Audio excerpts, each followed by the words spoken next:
I have to tell you this story. It got me in a lot of trouble in Pennsylvania, but it probably get me in trouble here, but that doesn't really matter. It's a great story. Nobody will hear it. And this was back a few years ago. Several million people. When No Child Left Behind was being debated. Yes. And you probably know in the last 5 or 6 years, this issue of teaching Darwinism in the classroom has been under a lot of scrutiny, and there's been there've been court cases, and there've been school board decisions, state school boards debating whether to do this or not, and whether we should teach intelligent design or all the other things.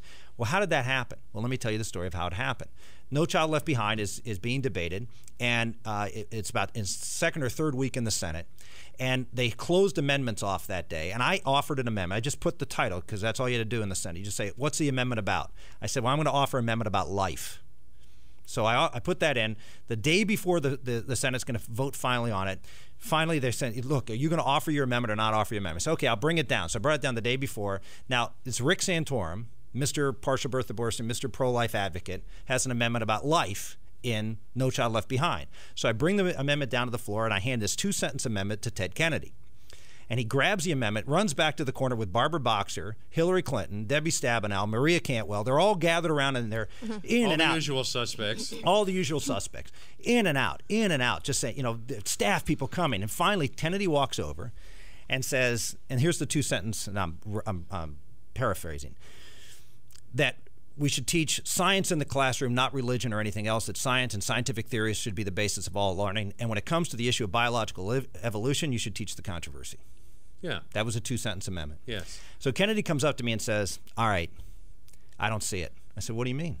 He said, where is abortion in this legislation?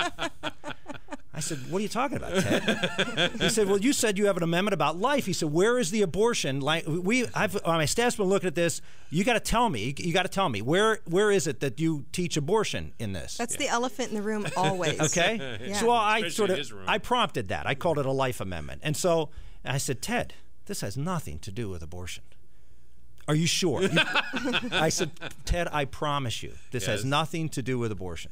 So he goes back, Boxer, everybody, they're all gathered around. Ted comes back to me and says, okay. He says, I'll let it. And he says, I'll support your amendment. I said, great. So Barbara Boxer gets up on the floor of the United States Senate and talks about how wonderful this amendment is, how it's for intellectual challenge, diversity, and that she was going to co-sponsor my amendment. What an idiot. So we passed the amendment 94-5, and the 5 people that voted against it were conservative Republicans who didn't want us to tell school boards what to do, not knowing what they were doing. Yes. It passes. The next day, the Biology Teachers Association figures out what passes, and it hit the fan. Front page in all the papers. Kennedy says, I was duped. Yes, the last thing we want to have is a debate. And he pledged to, you know, on his dying breath, I will make sure that does not end up in the final version. Fast forward to the last story. Final version of No Child Left Behind is in conference. They're debating the issues. One issue holds the conference 2 days. The language that I had. Democrats would not back down. It was the final issue. I give credit. I tip my hat to the chairman of the Education Committee in the House at the time, who stood tall, made sure that language was in there, John Boehner. He made sure that language was in there, and as a result, school boards have had to review their curriculum on science, and that's why all these controversies have come up.